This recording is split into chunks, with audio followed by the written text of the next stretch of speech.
Let's talk about the Samsung Galaxy Note 9. So I've made a few Leaks and Rumors episodes previously on the Samsung Galaxy S9, so if you're interested in knowing more about the S9, definitely check out those videos. The link for those is also in the description. And I've also talked about Samsung's most innovative device yet, the Samsung Galaxy X, which is more than likely launching in 2018 as well. But what about the Samsung Galaxy Note 9, Samsung's third big device for 2018?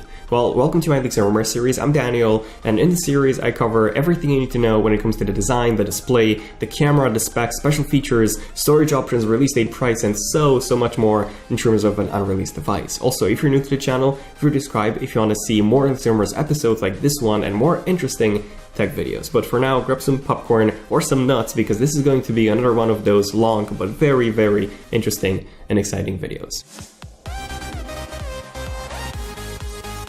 Okay, so first things first, we've had reports from various sources that the Samsung Galaxy Note 9 is actually internally called Crown, and that Samsung already has a few working prototypes on it. Now, in terms of the actual design, the Samsung Galaxy Note 8 featured a completely new design with curved edges and almost no bezels, essentially the same design style that was first introduced with the Galaxy S8 and the S8 Plus earlier this year, but with a few tweaks, such as a larger display, more squared-off bezels, and overall a even more subtle curvature than the S8 Plus. So the edge display wasn't as curved as before, which resulted in the Note 8 being a bit easier to hold in the hand than the S8 Plus. Now, in terms of the Note 9's design, this would be very similar to the Samsung Galaxy S9, which is going to be introduced early next year. And with the S9, since it's launching in just a few months, we've actually had quite a few leaks, quite a few design leaks, such as this one, for example, from Ghost Tech, and a few more showcasing the S9, showcasing how the S9 is going to look like, and it does seem to be very similar to the current S8 Plus's design. The only difference actually being the absence of the bottom bezel, and maybe the top bezel is a tiny bit thinner. It's a bit hard to tell from these images. But essentially, the S9 won't have any major design changes over the S8, and this is most likely going to be the case with the Note 9 later on next year. So an S9 style design with no bottom bezel and possibly a thinner top bezel and the glass on the back, same curved edges. So yeah, a design really similar to the Note 8, but essentially with no bottom bezel. Now, Patently Mobile, they actually posted an image of a very interesting device from Samsung, a device that's extremely thin and only has a thick section, which is the holder for an S Pen, apparently. So this is definitely a patent for a future Galaxy Note device. Now, whether this is for the Note 9 or not, we don't know. I would say that such a thin device isn't something that Samsung might do anytime soon, especially since the Note lineup, it does come with the largest display on a Samsung phone, which in return consumes a huge amount of power to obviously power that display. So you need a fairly large battery for that. But I mean, at some point, we will be seeing a dramatically redesigned Galaxy Note. I've actually made a separate video on the Samsung Galaxy Note X. If you want to know more about that, definitely check it out. But for now, this is how the Samsung Galaxy Note 9 is more than likely going to look like. Now, moving on to section number 2, we have the display. So in terms of the display size, this will depend obviously on the actual design, but it's more than likely going to remain the same at 6.3 inches. Now, in terms of the resolution, we essentially have two options. So either the same 2960 by 1440p display, this will actually translate to a PPI of 521, or the second option is something that I've been personally waiting for years, and that's a 4K display. Okay, so some of you might be wondering now, why on earth would you actually need a 4K display on a smartphone? Because, you know, even a good 1080p display, RGB is pretty good enough and you won't be able to see any pixels from the average viewing distance.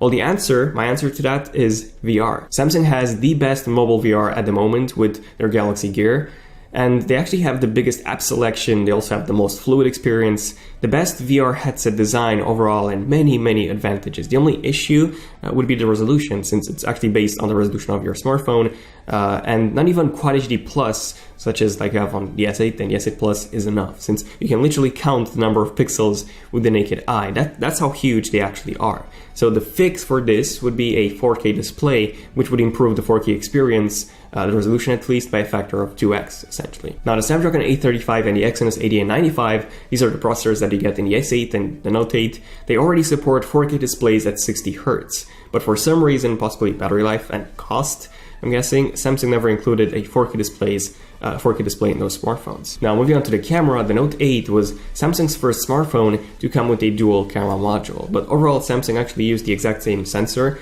with the exact same specs as the one on the S8 and the S8 Plus, the only difference being a slightly tweaked image processing, which they could have updated on the S8, but they never done that. And on the Note 9, Samsung's most likely going to retain the same dual camera module system as on the Note 8. However, they might do one major change. So if you take a look at the Google Pixel 2 and the Pixel 2 XL, if you take a look at that camera, it only has a single module, but it can actually do portrait mode without having a second camera module. So the way it works is that the sensor actually has 2 layers of pixels, which it uses for extremely fast autofocusing. It essentially uses the difference in distance between each pixel to measure depth. Each pixel between the two sensors to measure depth, and it actually works really, really well. So Samsung could apply the same logic to their Note 9, and by the way, funny thing is, Samsung already uses that dual pixel technology. They've been actually using it ever since the S7 Edge. But they still use the second camera module on the Note 8 for the depth effect. So using the dual pixels would allow Samsung to either improve the portrait mode effect on the Note 9 by a lot, or they could just use the second camera module for something else. So for example, they could switch to wide-angle shots, or they could also switch to an RGB and a monochrome sensor, similar to what Huawei and the Essential phone have done. And another big improvement when it comes to the camera is going to be 4K 60 video. So finally, we've actually seen this first on the iPhone X. And even though the iPhone 8 actually, even though the Exynos 8095 does support 4K video recording at 60 frames per second, by the way, it was never enabled on the S8 and the Note 8. So this is a feature that's definitely coming alongside what could be a 1000 frames per second slow motion option. So Sony already has an almost 1000 frames per second slow motion option, actually 960 FPS in their Xperia XZ premium phones. And we've also seen reports that Samsung will be adding this to their S9 and then the Note 9 after. Obviously not the Sony sensor, this would be a Samsung developed sensor, but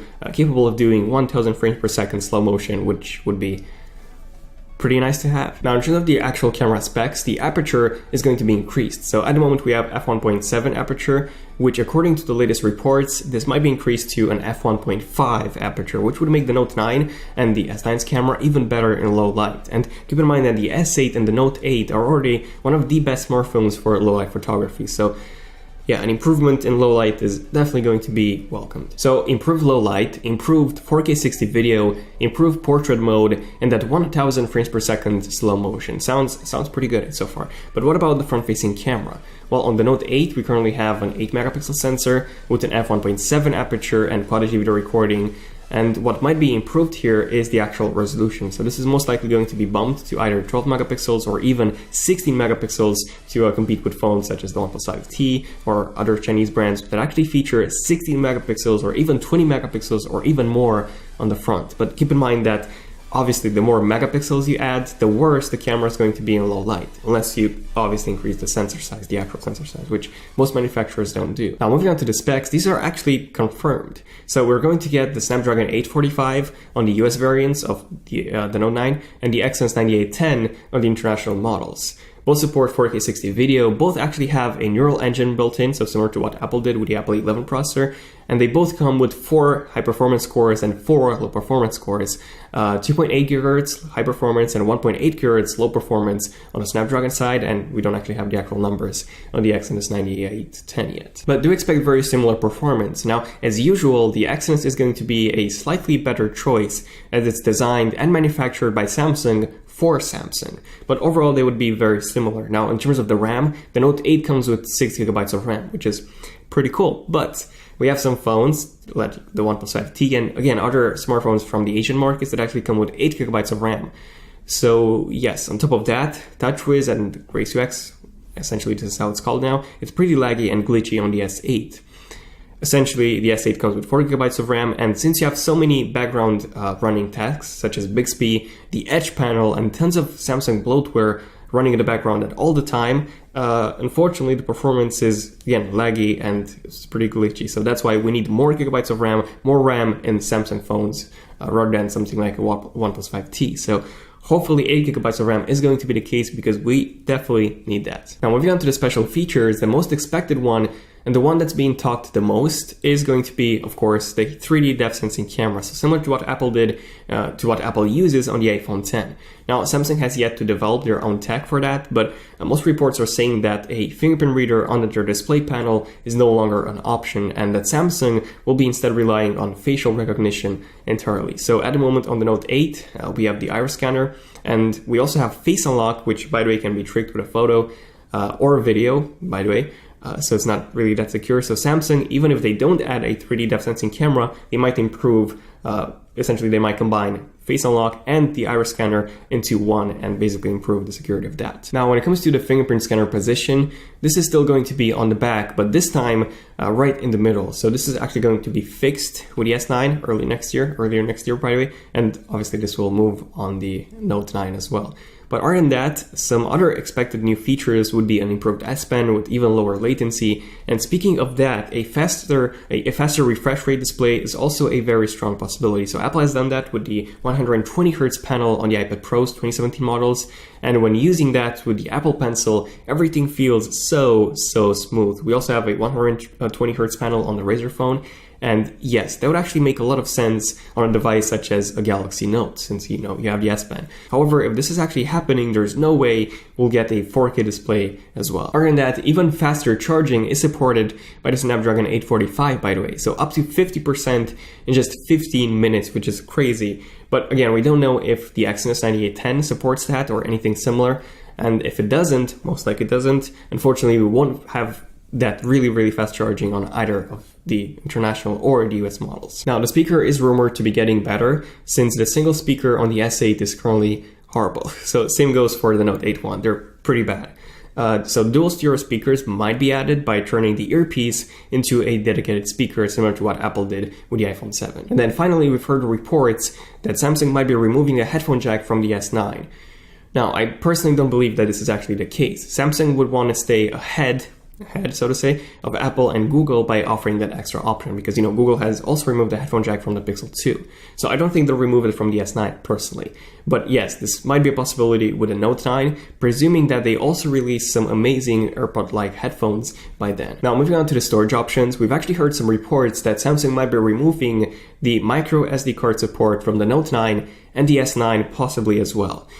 Wait, what? Why would they do such a thing? Well, I actually have 3 reasons why I personally think that they might do such a thing. So number one is the fact that it actually takes up quite a bit of space inside the phone, and then it obviously costs Samsung quite a bit to add that in the first place. The number 2, this is the biggest one. So the external storage will always be slower than the internal one. And of course that it actually depends on the SD card that you use. But even for a top of the line one, which is around 100 megabytes per second read, even that's pretty much nothing when compared to the 700 plus megabytes per second that you're getting with the S8 and the Note 8's internal storage.